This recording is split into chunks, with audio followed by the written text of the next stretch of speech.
같이 인사할까요? 안녕하세요. 예, 반갑습니다. 자, 오늘 2주차 수업입니다. 자, 오늘은 삼국의 성립과 발전 54쪽.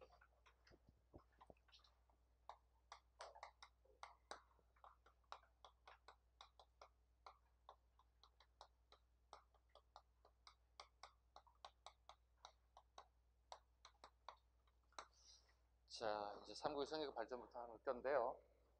아무래도 이제 이게 전쟁이 좀 있어야 역사가 재밌어요. 그죠? 예, 뭐 앞전 시간에 뭐 전쟁이라기보다는 뭐 그냥 이론에 불과한 것들이고, 이제부터는 이제 전쟁에 관련된 부분 조금씩 나오기 때문에 역사가 조금 더 흥미진진하고 재밌게 진행돼야 될 거라고 생각을 하고 있고요. 자, 오늘 이제 고구려의 성립과 발전부터 보겠습니다. 첫 번째 고구려 갑니다. 보겠습니다. 고구려를 궁금하신 분 누구죠? 주몽입니다. 이 정도는 우리 알고 계셔야 돼요. 주몽입니다. 주몽을 무슨 왕이라고 표기하죠?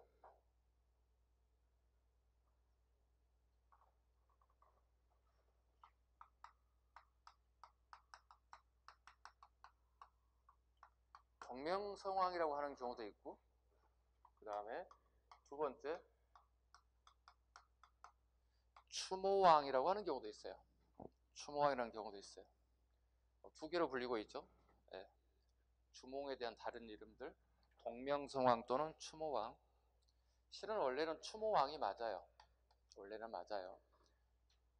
그런데 동명왕은 부여의 건국자이기도 해요.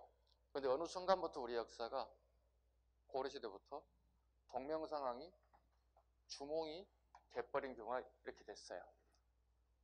기록에 그렇게 나와요. 예, 주몽이 고구려 건국자인데 동명성왕으로 칭하는 것은 부여의 건국자와 내용이 아주 흡사한 내용이 나오게 돼요. 거의 신화적인 내용이 거의 흡사하다 보시면 돼요. 그러니까 어느 순간에 두 사람이 하나가 돼버렸어요. 일치가 동격이 돼버렸어요.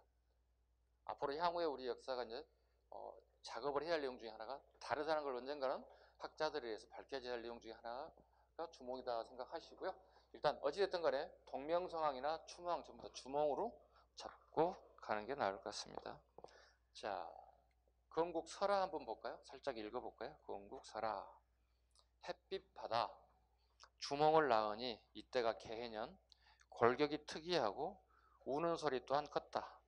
처음에는 알 낳으니 보느니 모두 놀라 임금은 불길하다고 이것 어찌 될꼬 말 우리에 던져두니 모든 말이 밟지 않고 깊은 산에 버렸더니 온갖 짐승들이 지켜줬다. 거의 신화적인 내용이죠. 네, 신화적인 내용입니다. 건국자들에 대한 신화적인 내용들이 대부분이다 보시면 되겠습니다. 그 다음에 밑에 그림 한번 보실까요? 고구려의 졸본성, 그죠? 네. 졸본성에 수도를 정했다. 졸본성에 수도를 정했다. 그리고 이걸 다른 말로 오녀산성이라고도 한다. 왜냐하면 졸본성이 어딘가 찾아가 봤어요. 학자들이 찾아가 봤는데 오녀산성이 졸본성으로 추정되고 있다 이렇게 보고 있는 것들입니다. 굉장히 험한 아주 험한 산 비탈을 올라가서 여기에 수도를 정했다는 거예요. 여기 수도를 정했다는 거예요. 자, 여기는 낭떠러지로 되어 있어요. 이렇게요. 낭떠러지 이렇게 낭떠러지 되어 있어요. 여기는 올라갈 수 없죠. 상대방이 공격을 하게 된다면 이렇게 올라가는 길밖에 없다는. 근데 여기는 한 명 내지 두 명 정도밖에 올라갈 수 없는 아주 난 코스에다가 수도를 정했다는. 자, 이거 봐보죠. 그러면 수비, 디펜스 하는 데는 굉장히 유리한 부분이 있어요. 그죠? 수도를 지키는 데 있어요. 그러나 문제는 백성들과 같이 어울려 사는 데 있어서는 굉장히 불편하지. 그죠? 곡식을 매일 이렇게 올려 보내야 되잖아요. 이게 불편한 거예요. 그래서 졸본성이 다시 국내성으로 옮기게 되는 거예요. 국내성으로 옮기게 되는 거예요. 국내성으로 옮기신 분은 유리왕이에요. 유리왕이에요. 유리왕은 주몽의 아들이죠. 네. 유리왕 때 국내성으로 천도했다. 천도한 이유가 뭐냐면 괴산 임수 구조를 아주 잘 가지고 있어요. 어디가요? 국내성이요. 괴산 임수가 뭡니까? 뒤에는 산이 있고 앞에는 이렇게 물이 흐르는 그죠? 그리고 여기 사람들이 주거할 수 있는 아주 좋은 공간을 만들어주는 게 배산 임수 구조다. 이 배산 임수 구조가 구성되어 있는 국내성으로 천도하게 됐다. 국내성을 천도했다. 또요, 국내성은 평지성이에요. 평지성이기도 해요. 대신에 전쟁이 발생하면 평지성 가지고는 다 지킬 수 없죠. 우리 군사력이 월등하게 뛰어나지 않는 한은. 그럼 어떻게 대비책을 하나 만들어야 되겠지. 그게 이제 평지성이 아닌 산성을 만들어야 할 필요가 있다. 전쟁에 대비해서. 그게 이제 한도성이에요. 한도성이에요. 국내성에서 한도성까지는 한 2.5km 정도의 사이에 있는 산성이다 보시면 돼요. 최소한 이런 거를 우리 알아두셔야 돼요. 한도성, 국내성, 졸본성. 공부하면 이런 정도를 알아두셔야 되겠죠. 그 다음에 우리 한 번 더 나오죠. 천도가. 평양으로도 한번 옮긴 적이 있죠. 그죠? 평양으로 수도를 한번 옮긴 적이 있습니다. 누군가요? 다 아시나? 예, 장수왕입니다. 오늘 배워할 내용들이 많이 들어가 있는 거죠. 수도가 총 한 3개 정도가 만들어집니다. 고구려에. 졸본성, 국내성, 평양. 총 3개. 그 와중에도 한도성이 또 하나 만들어졌기 때문에 같이 잡아주시면 될 것 같습니다. 자, 본격적으로 이제 왕들에 대한 역사를 살펴보도록 하겠습니다. 첫 번째, 태조왕입니다. 태조왕은 누구죠, 그러면? 태조왕은 주몽이 아니에요. 여기 꼭 기억하셔야 돼요. 보통 우리가 태조왕건, 태조이성계 이게 익숙하다 보니까 태조니까 주몽이겠지 하는 생각 버리셔야 돼요. 아셨죠? 근데 왜 묘호라고 그러는데 이걸 갖다가 묘호라고 불러요? 묘호를 쓰는 이유는 아시죠? 모를 수도 있겠네요. 기초반이라서. 묘호란 역사서를 쓸 때 이 사람 이름을 쓸 수가 없어요. 그 사람 무슨 왕 이렇게 표기할 필요가 있다. 역사서를 쓸 때 필요한 부분이 하나 있고, 두 번째 우리 보통 이제 조선시대 같으면 종묘에다가 입회를 모시는 거 있거든요. 그래서 제사를 지내거든요. 제례를 지내는데 이때 왕의 이름을 쓸 수가 없어요. 그래서 묘호를 적어요. 이거 갖다 우리 보통 묘호라고 얘기하는데 태조는, 여기서 말하는 태조는 나라를 건국한 건국자가 아니고 나라를 건국할 만큼 그에 준하는 업적을 쌓았다. 그래서 태조라 한다. 도대체 업적이 뭘까? 그 밑에 이제 보면서 설명하죠. 보겠습니다. 태조봅니다. 계류부 중심으로 오부가 연합됐다. 고구려는 오부족 연맹체라고 말씀을 드렸고요. 계류부에서 계속 이제 왕위가 계승이 된다는 거죠. 그 다음에 옥조를 정복했다. 이거예요. 태조라고 해준 이유가 여기에 있어요. 옥조를 정복하고 마저 동해도 정복을 하게 돼요. 완전 안전하지 않고 동해는 신라와 더불어 2분의 1씩 가져가게 돼요.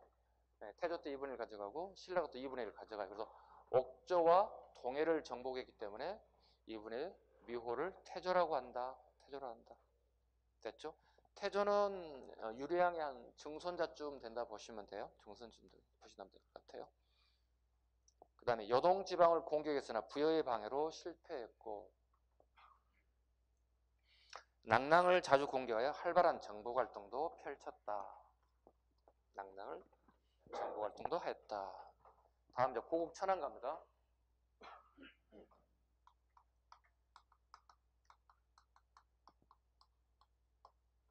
고국 천안 보겠습니다. 자, 2번, 3번부터 먼저 가겠습니다. 2번, 1, 2, 3번이 있는데 2번, 3번부터 먼저 갈게요. 2번, 왕위 계승을 형제상속에서 부자상속제로 바꿨다. 네. 이유가 뭘까요? 왕권 강화입니다. 형제상속에서 부자상속으로 바뀌었다는 얘기는 왕권이 강화됐음을 의미합니다. 두 번째, 세 번째겠죠. 진대법을 실시하여 빈민구제를 했다. 자, 빈민구제 갑니다. 진대법입니다.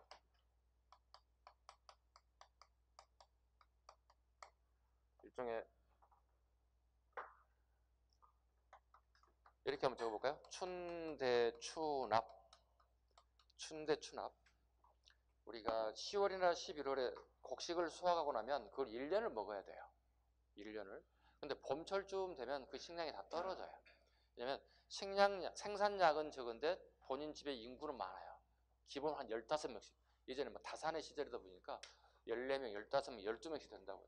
그러면 봄철 되면 곡식이 다 떨어지는 거예요. 그래서 정부에서는 봄에 일반 백성들에게 곡식을 대여해 주는 거예요. 곡식을 빌려준다는 거예요.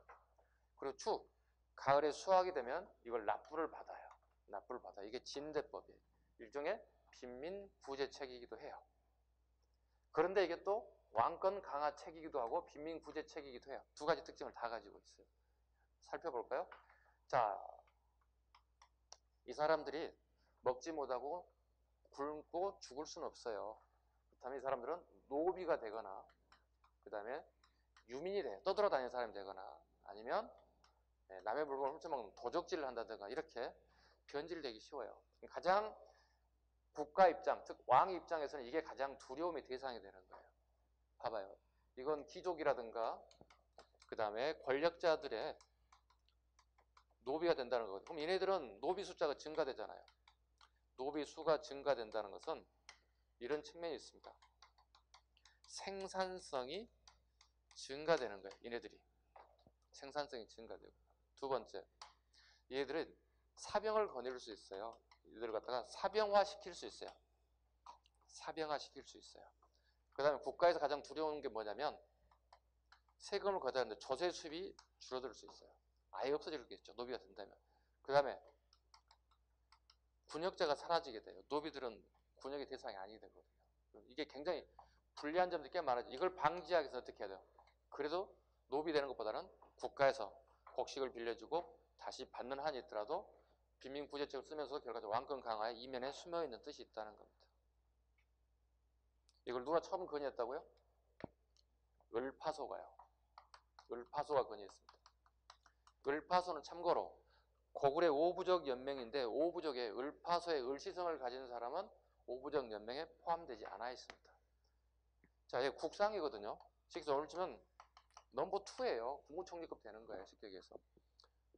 이 사람이 국상이 됐다는 얘기는 오부족의 힘을 벗어났다는 얘기가 되는 거야. 즉 다르게 표현하면 을파소라는 을시성을 가진 사람이 국상이 됐다는 얘기는 이미 오부족으로부터 벗어났다. 이미 왕권이 강화됐음을 우리가 짐작해 볼 수 있다. 이렇게 번역할 수 있을 것 같아요. 그 다음에 이제 마지막 하겠다는 것 첫 번째 갑니다. 자, 고국천왕 사후에 부인 우씨 부인이 둘째 동생 연우와 결혼하여 형사치수제 모습을 보인다 그랬습니다. 자, 형사치수제 갑니다. 우리 복수 한번 할게요. 형이 죽었죠. 그러면 누구를 형수를 치했죠. 형수에게 장가갔죠. 이걸 형사치수라고 그러죠. 목적은 뭐죠? 노동력 확보죠. 어느 나라에서 주로 이런 게 이루어진다고 그랬어요? 복수비예요. 반농, 반목국가. 예. 북방의 어떤 민족? 흉노족, 그죠? 그 다음에 우리는 부여와 고구려가 형사치수제라는 특이한 결혼제도를 가지고 있다. 새로운 거 아닙니다. 예전 시간에 했던 것들이니까 복습하셨던 분들은 전부 다 기억을 할 수 있어야 돼요. 자, 보겠습니다. 고국천왕이 지병이 있었어요. 이미. 그리고 그의 부인이 우씨성을 가진 부인이에요. 우씨 부인이라 보통 얘기해요. 자, 그런데 이 고국천왕에는 동생이 3명이 있어요. 동생이 3명이 있어요. 첫 번째가 발기, 두 번째가 연우, 세 번째가 정확하진 않은데 아마 내 기억에 폐수인가? 이 정도 이름이 되는데요. 자, 볼게요. 그렇다면 고국천왕의 문제가 뭐냐면 자식이 없어요. 자식이 없어요. 왜냐면 형제 상속에서 부자 상속으로 법을 바꿔놨잖아요. 왕이 계승권을 갖다가. 그죠? 왕권 강화하기 위해서. 근데 법은 만들어놨는데 자식이 대를 이을 사람이 없어져 버린 거예요. 얼마나 고민거리겠어요. 그리고 본인은 지병을 앓고 있고요. 그렇다면 우씨 부인은 굉장히 고민스러울 거 아니에요. 왜? 형제에게 다시 왕위 계승권이 넘어가야 되는 상황이잖아요. 그렇다면 이 우씨 부인은 고국천왕이 죽고 난 다음에 누구를 선택할 것인가에 대한 고민거리가 되는 거예요. 자기 파트너를 누구 할 것인가, 누구를 할 것인가 가장 고민거리예요.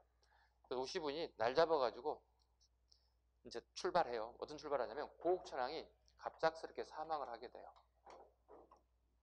사망하게 돼요. 그래서 궁궐문을 걸어 잠가요. 모두 명령해서.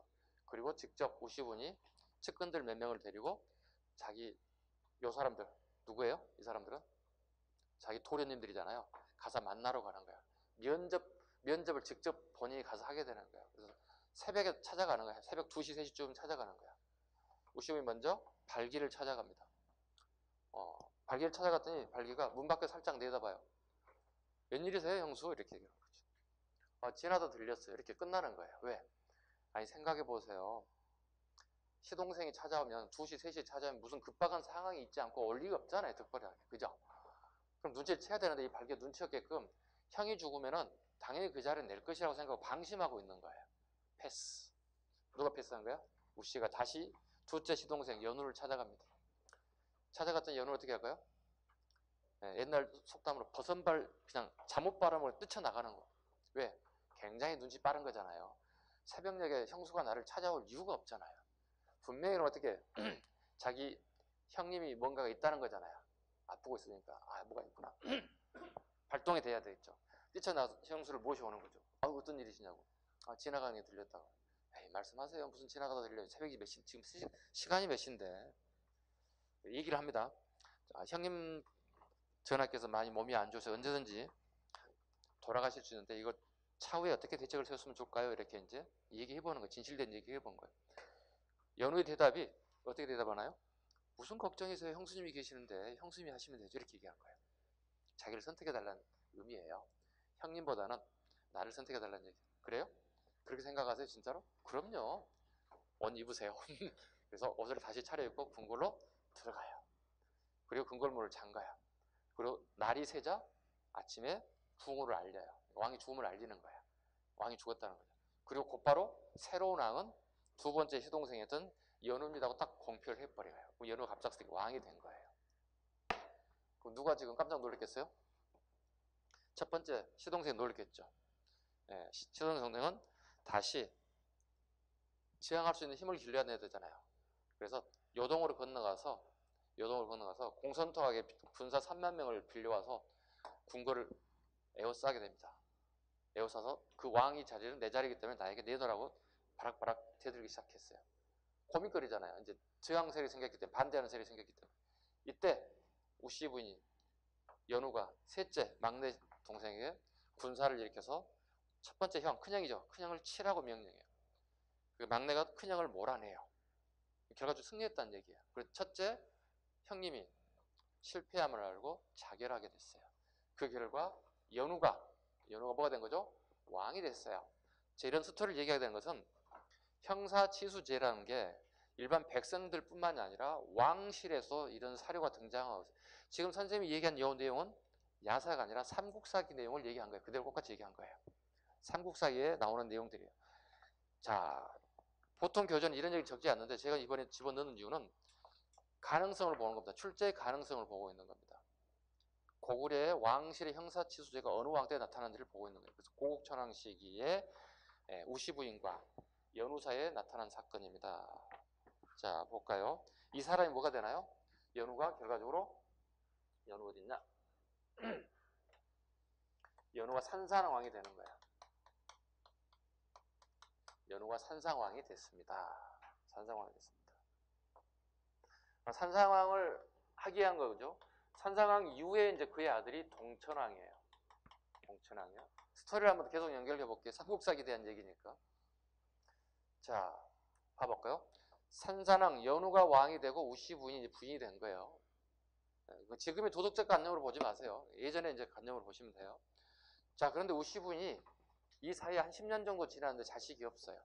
결과적으로 현대 의학을 보자면 우씨 부인은 불임 여성인 거게 되겠지. 안 그러겠어요? 불임 여성이었겠죠. 그래서 산상왕이 이제 연후라고 그랬죠. 고구려라는 나라는 하늘에 제사 지내는 일을 행사가 있어요. 제사 지내러 갔는데 제사 지내도 꼭 올려야 되는 게 돼지예요. 돼지를 잡아서 우리 보통 제사할 때 돼지머리 많이 올리잖아요. 돼지를 잡아서 옮기는 과정 중에 돼지가 발목에 묶였던 끈이 풀려서 도망간 거예요.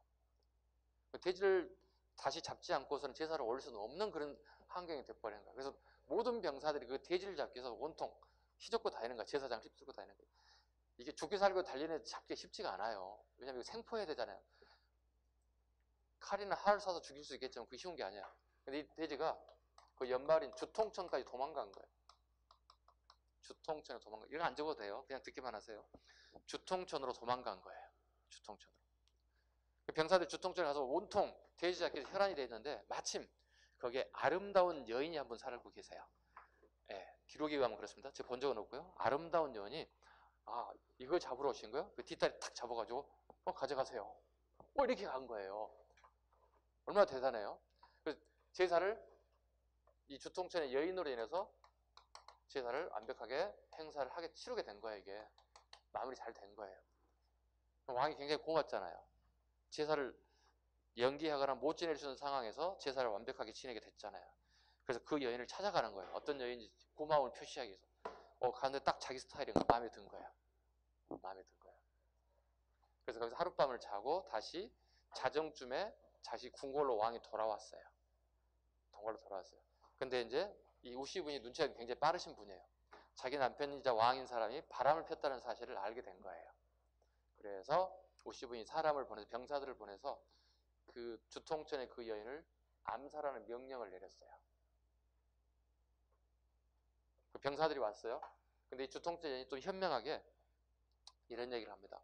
당신네들이 나를 죽일 수는 있는데 죽여도 되는데 단 내 뱃속에는 왕자가 잉태되는데 나를 죽이게 되면 왕자도 죽이게 되는데 그래도 되는지 한번 물어봐요. 그럼 병사들이 이건 보통 문제가 아니잖아요. 이건 쉬운 얘기 아니잖아요. 그죠? 암살 명령이 왔는데 그런 얘기를 들었을 경우에 암살을 했을 경우에 자기의 돌아온 후환 어떻게 자기들이 감당하겠어요? 감당 안 되죠. 그래서 물러나요. 그리고 우씨 분이 이 사실이 보고가 돼요. 우씨 분이 이 사실을 알고 그 여인을 다시 궁궐로 마주해서 왕으로서의 대우를 하게 되고 거기에서 아들이 태어난다고요. 그 아들이 그 유명한 동천왕이에요. 어때요, 스토리? 이런 얘기만 계속하면 재밌겠죠. 수업 안 하고.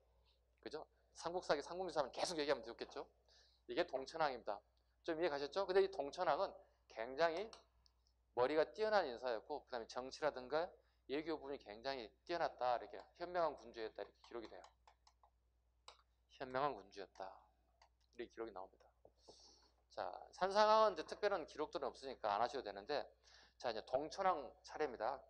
동천왕이 돼지를 잡으신 그 여인의 아드님이 있습니다. 그 정도는 이제 우리 알고 가야 되겠죠. 자, 첫 번째 가겠습니다. 동천왕.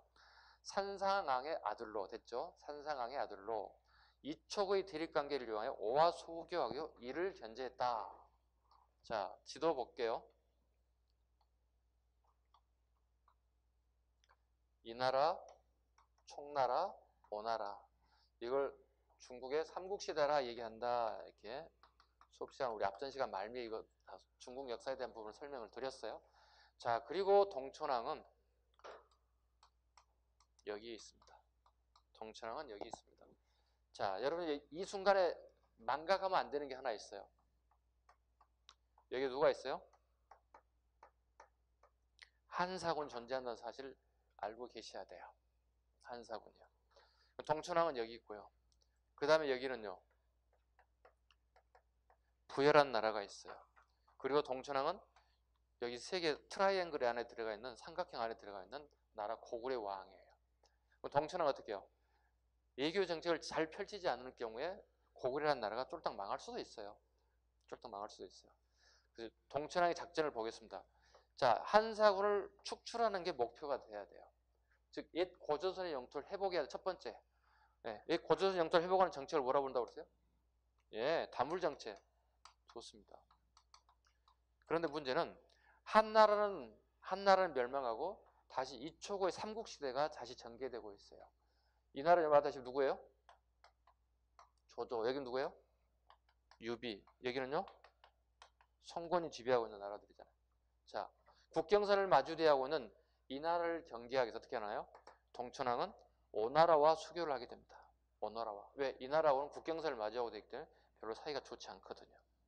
그 다음에 한사군을 몰아내기 위해서는 이게 필수적인 게 여기예요. 여기 점 하나 찍어 볼게요. 좀 크게 잘 보이게끔. 여기가 어디예요? 그 유명한 서안평이에요. 서안평입니다. 오늘날의 중국의 단둥이에요. 단둥이에요. 여기는요, 예나 지금이나 북한애들도 지금 마찬가지. 압록강 철교를 건너면 바로 이게 단둥이에요. 예나 지금에는 뭐가 되는 거죠? 서안평은 꼭 이 단어를 알아두셔야 돼. 교통의 요지예요. 예나 지금이나. 자, 이걸 차단하게 됐을 경우에 이 나라로부터 한사군이 보호를 받지 못할 수가 있어요. 경제적, 군사적 부분에 있어서요. 그래서 한사군을 축출할 목적으로 동천왕은 서안평을 노리고 있는 거예요. 그런데 본인이 아주 국력이 강하지 않기 때문에 서안평을 공격할 수 있는 정도까지는 아닌 거예요. 그래서 동천왕은 오와 통교하고 이를 견제하고 있다는 거예요. 오와 통교하고 이를 견제하고 틈만 되면 한사군을 몰아내기 위해서 서안평을 공격할 작전을 펼치는 거야. 그래서 전기의 동천왕은 거의 이 나라의 관계를 우호적으로 맺게 됩니다. 왜? 일단 생존해야 되기 때문에. 자, 그 다음 두 번째 가보겠습니다. 서안평, 현 단둥이죠. 서안평을 선제 공격합니다. 서안평을 선제 공격입니다. 선제 공격의 밑줄. 서안평을 선제 공격했다. 성공하면 좋은데 성공을 못해요. 볼까요? 유주자사, 이 장이죠. 이 장은 이 나라라는 뜻이에요. 이 나라의 장수 유주자사가 그랬어요. 유주는 여기 베이징이에요. 오늘날의 북경이에요. 예. 유주자사 간구검이 서안평을 공격한 동천왕을 물리치게 돼요. 그럼 결국은 동천왕이 실패했다는 의미를 가지고 있는 겁니다. 계속 읽어보죠. 유주자사 간구검의 공격으로 한도성이 함락되었으나, 아까 한도성 공부했죠? 저 다시 해볼까요? 한도성은 국내성은 평지에 있는 성이라고 그랬어요. 그리고 전쟁이 났을 경우 위험성이 노출됐을 경우는 산성에 올라가서 저항할 수 있는 성을 만들었어요. 결국 한도성이 무너졌다는 얘기를 무슨 의미를 받아들여야 되겠어요? 국내성도 끝났다고 봐야 되는 거지, 그지? 네, 한도성이 무너졌다. 왜냐면 이렇게 해주는 얘기가 뭐냐면 일부 다른 교재들 보면은 국내성이 무너졌다 이런 경우도 있어요. 같은 말이에요. 국내성이 무너지나 한도성이 무너지나 같은 말로 보시면 돼요. 고구려의 수도가 무너졌음을 의미하고 있습니다. 되었으나 미루와 유의 분전으로 이 길을 넘기고 한도성이 파기되어 247년 평양성으로 일시천도한 적도 있습니다. 일시천도한 적도 있습니다. 자, 동천왕에 대한 뭘 아시겠죠? 자, 일단 동천왕은 서안평을 공격해서 그죠? 실패해서 성공했어요? 실패했습니다. 그럼에도 공격했던 이유는 뭐라고요? 여기가 교통의 요지이고 한사군을 몰아내기에 가장 좋은 방법은 이 나라로부터 경제적, 군사적 지원을 차단하기 가장 좋은 게 서안평이었다는 사실. 자, 그 다음에 이제 미천왕 가볼 거예요. 그 다음 밑에가 미천왕입니다. 자, 미천왕은 일단 기본적으로 서안평 공격에 성공합니다. 서안평 공격을 성공에 이끌습니다. 그리고 누구를 몰아내는 거야? 한사군 낭랑과 대방을 이제 몰아내게 되는 겁니다. 자, 이제 미천왕 오른쪽 보겠습니다. 삼국을 통일한 진이 약화되자 자, 봐보죠. 이 나라 총나라 오나라를 통일한 나라는 진나라죠. 앞전 시절 기억나셔야 돼요. 진나라입니다. 누구의 후손이 나라를 통일한 거죠? 이 나라가 먼저 통일했습니다. 그죠? 반대로 적어보죠. 이 나라가 먼저 통일했죠. 조조의 후손들이 통일했죠. 근데 여기는 누구의 도움이 있었나요? 사마시성을 가진 사람들의 도움이 있어서 통일이 된 거죠. 그리고 사마시성을 가진 애들이 이 나라를 패하고 자기네 나라를 만들었다. 그 나라를 뭐라 불러요? 진나라를 불러요. 그래서 요 시기 이후로 우리 뭐라고 해요? 이진남북조 시대다 이런 표현을 써요. 중국을 이진남북조 시대다. 이 나라가 중국 삼국을 통일하고 그 다음에 이 나라는 다시 사마시성을 가진 사람들에게 나라를 빼앗기고 그 다음에 진이 만들어지고 그 다음에 남조와 북조 시기로 연계되었다. 자, 진 봅니다. 설명을 드렸죠. 이 나라가 멸망되는 원인은 뭐라고 그랬어요? 후손을 이을 왕들이 똑똑하지 못해서 망했다고요. 네. 진나라가 멸망한 이유는 뭐라고 그랬어요? 진의 형제들이 다 그 좋은 자리를 다 차지했다고요. 국가를 가족이 운영하면 안 되잖아요. 그죠? 네. 가족은 가정에서 운영되는 것이지 국가를 경영하는데 국가를 운영하는데 가족이 다 그 자리를 다 차지하게 된다면 이것은 국가라 갈 수 없잖아요. 그죠? 그래서 이게 실패한 원인이 이 나라와 진나라의 실패한 원인들이 이런 게 있어요.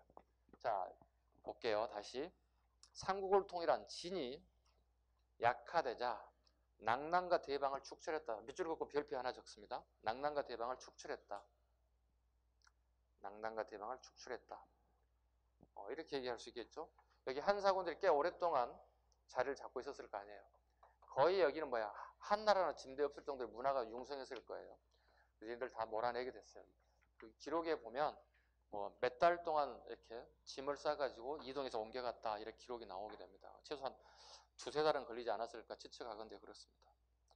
그 다음에요, 고조선의 옛 땅을 해보겠다.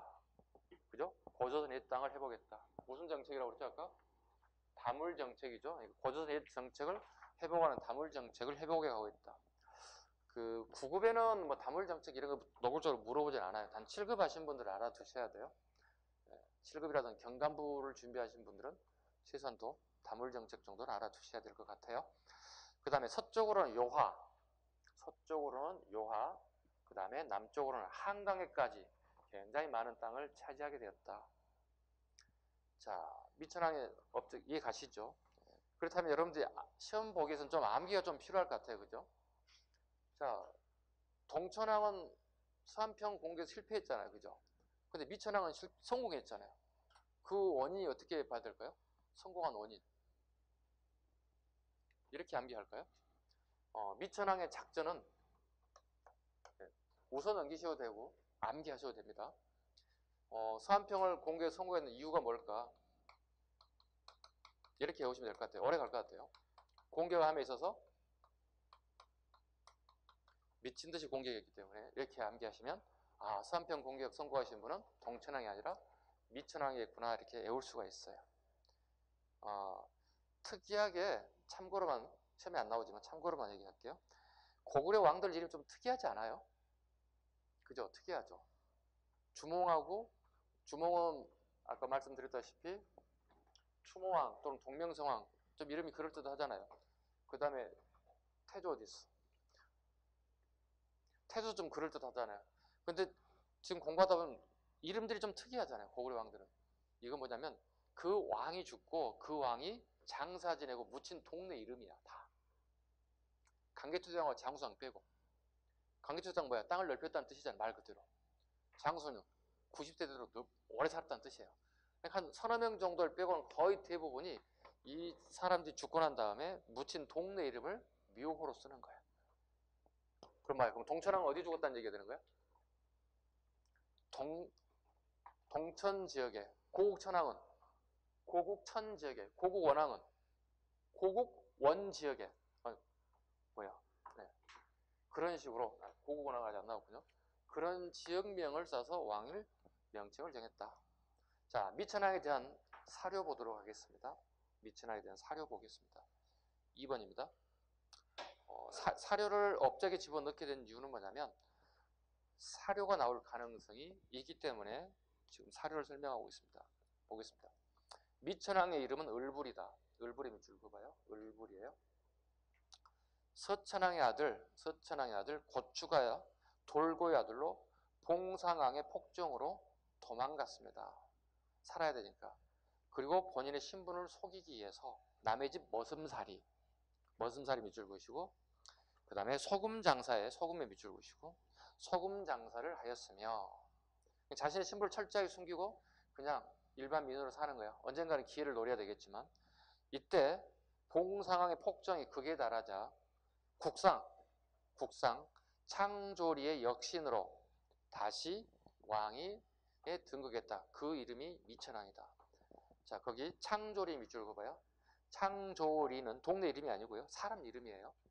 국상인 창조리가 겨우 찾아내요. 처음에 수소문해서 찾아가요. 왕위 계승권자를 찾아야 되기 때문에. 처음에 갔는데 을불이 아니라고 얘기하는 거예요. 자기는 왕자가 아니라고. 계속 찾아가요. 왜냐면 확실한 정보를 얻었기 때문에. 결국은 이제 창조리가 솔직한 얘기를 하죠. 지금 현재 우리나라 왕위 폭정이 너무 심해서 내가 쿠데타를 일으키고 새로운 왕을 옹립하려고 하는데 왕위 계승권자가 당신밖에 없다. 왕위 할 만한 사람이. 당신의 내 뜻을 받아달라. 그때 본인의 신분을 밝혀요. 맞다. 내가 을불이고 내가 왕자 맞다. 그래서 다시 을불을 끌고 창조리가 역모를 행하게 되고 다시 왕의 자리에 올랐다. 그 인물이 바로 미천왕이다. 좀 스토리가 많죠 지금? 네. 내용 얘기도 힘든데 스토리까지 얘기하면 더 벅찹니다. 저도. 자, 일단 을불 알아두셔야 되고 머슴살이 했다는 거, 소금장사 했다는 사람 나오면 무조건 미천왕이 되는 거예요. 아셨죠? 그렇다면 미천왕의 업적을 골라낼 수 있어야 돼요. 미천왕 업적 간단하잖아요. 뭐예요? 어딜 공개에 성공했다? 미친 듯이? 이렇게 하나 외우시면 돼요. 고국 원왕 가겠습니다. 자, 고국 원왕 미천왕의 아들이고요. 전현의 선비족 모용항이 침략하여 한도성이 함락됐다. 한도성이 또 함락됐어요. 항우와 태우, 백성 5만 명이 인질로 포로로 잡혀갔어요. 자, 고국 원왕 갑니다. 고국 원왕하게 되면 기본적으로 머릿속에 들어갈 게 뭐가 있냐면 사색이에요. 꼭 알아두셔야 돼요. 고국 원왕에 사람이 나오게 되면 무조건 사색의 상황을 꼭 기억해 두셔야 돼요. 사색이. 좀 이따는 시대 특징을 잡을 때 다시 설명을 하겠지만 한번 보겠습니다. 고국 원왕입니다. 자, 지도를 또 그려야 할 것 같아요. 자, 전현의 선비족 모용항이 침략하였다 그랬습니다. 여기 봐볼게요. 여기가 오늘날의 북경이죠. 베이징이죠. 그러니까 이쯤 되는 데가 텐진이에요. 자, 볼까요? 무슨 강이죠? 요하죠. 여기를 뭐라고 그러죠? 요동. 여기는요? 요서. 자, 보겠습니다. 고국왕은 전현의 선비족 모양왕이 침략했다 그랬습니다. 자, 볼까요? 여러분 잡아봐요. 전현이 어디쯤 있을 것 같아요? 국사 막연하게 하시면 안 돼. 확실해야 돼. 1, 2, 3, 4번 저기 찍어봐. 자, 손 한번 들어볼까요? 1번일 것 같은데요? 손 한번 들어보세요. 2번일 것 같은데요? 2번이 안 팔리네? 3번일 것 같은데요? 4번일 것 같은데요? 4번 아예 없어? 한 명? 여기에요. 여기 전현이에요. 잡으셨어요? 잡으시라고요? 그냥 막연하게 지도로 저기 좀 있을 거야. 어디 북쪽에 이렇게 생각하시면 안 돼. 자, 전현의 선비족 모용왕이 침략하여 한도성이 함락됐다. 그리고 항우와 태우들이 포로로 5만 명이나 잡혀가게 됐다. 이해 가셨죠? 자, 그거는 굉장히 어때요? 국난이죠? 네. 국난입니다. 전현입니다. 그 다음에 두 번째, 백제 근초고왕으로 공격으로 전사했다 그랬습니다. 근초고왕의 공격으로 전사했다. 근초고가 공격이 옵니다. 그래서 고국원왕이 직접 전쟁을 주도하게 되고 병사를 끌고 나가게 됩니다. 보통 우리 기록에는 평양성이라고만 나오죠. 평양성으로만 나오죠. 평양성을 공격해서 근초공을 전사시켰다. 전쟁터에서. 실은 더 미리 따지면 평양성은 한 번도 전쟁에 휘말려서 왕이 죽은 기록은 없어요. 엄격히 따지면 여기 항해도 지역에 있는 남평양성이 더 정확합니다. 여러분과 저만 일단 알아두시자고요. 네. 아직 국정교과서가 수정이 안 되어 있기 때문에 일단 평양성을 공격해서 근초광이 전사됐다. 근초광의 아들 이름이 근구수라는 사람이 있어요. 훗날 왕이 돼요. 그러니까 왕과 왕자가 다 같이 전쟁터에 나간 거예요. 그리고 근구수가 쏜 화살은 이건 유시라고 불러요. 그러니까 어떤 타켓을 목표로 하고 쏜 게 아니라 이렇게 수십 발을 난사했는데 그 중에 하나가 그 중에 하나가 근구수 입장에는 재수 좋게, 죽은 사람 입장에는 더럽게 재수 없게 맞아 죽은 거야. 이걸 유시라고 그래. 유시에 맞아서 전사했다, 이런 기록이 삼국사기의 기록에 나오게 됩니다. 근초광이 전쟁에서 죽게 됐다. 충분히 이해 가셨죠? 자, 그 다음에 소수리만 보겠습니다. 예.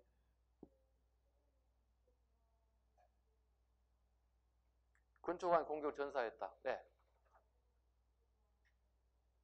아, 제가 근초광이 전사했다고 그랬어요? 말을 잘못했군요.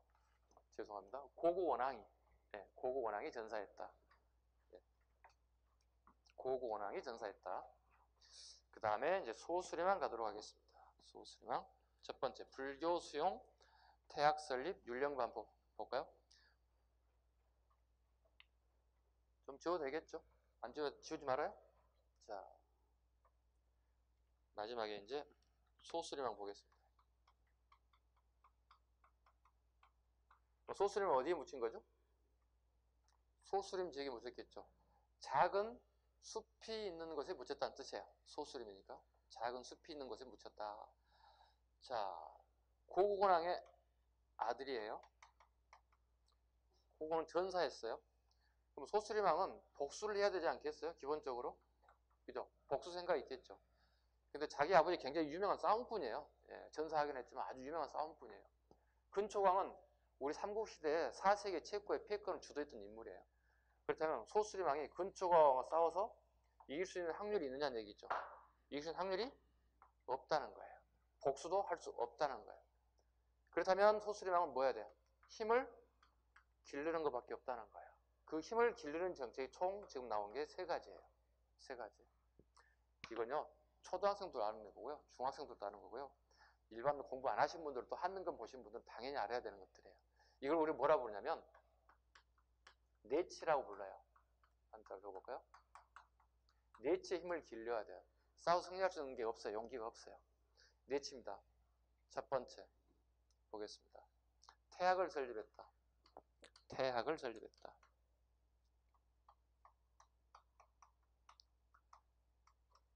태학이니까 뭐겠어요? 대학이겠죠. 큰 학문이니까. 그 다음에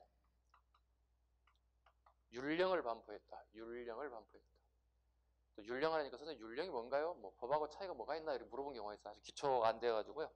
이건 법률 율자예요. 법률 율자라는 얘기는 이건 형법을 만들었다는 뜻이 되는 거예요. 형법을 만들었다는 뜻이 되는 거고요. 범죄에 관련된. 영은요. 잘 아시잖아요, 여러분들. 여기 행정법을 선택 과목을 하신 분들 계시잖아요. 그죠? 네, 이건 쉽게 해서 행정법이에요. 요즘 말로 번역하게 되면 행정법이에요. 행정법이에요. 행정법은 주로 공부해 보시면 아시겠지만 무엇을 하세요입니까? 무엇을 하지 마세요입니까? 하지 마세요입니다. 무엇 하지 마세요가 행정법이에요. 이건 우리 유치원 때 또 배우잖아요. 어디 건널 때? 신호등 건널 때. 빨간불에 건너야 안 건너요? 못 건너잖아요. 그죠? 파란불에만 건너갈 수 있게 교육을 하잖아요. 하지 마세요. 주황색도 그 다음에 빨간색도 건너지 마세요. 배우잖아요. 이게 행정법이 별거 아니에요. 여러분 좀 이따 점심시간에 횡단보도 건널 때 그게 행정법입니다. 율령이 반포되었다. 그 다음에요. 전쟁에 상처를 입은 사람들에게 존경하는 게 없다고 그러죠. 예, 불교가 수용되기 시작합니다. 이 세 가지입니다. 태학, 율령, 불교 수용. 이 세 가지입니다. 굉장히 많이 나오는 부분들이기도 합니다. 꼭 잡으셔야 돼요. 쉬우면서 꽤 많이 나옵니다. 자, 이해 가셨죠? 태학, 율령, 불교. 자, 한 바퀴 도신 분들이 한번 질문 한번 해볼까요? 태학이라고 하는 학교가 언제쯤 한번 또 나옵니까?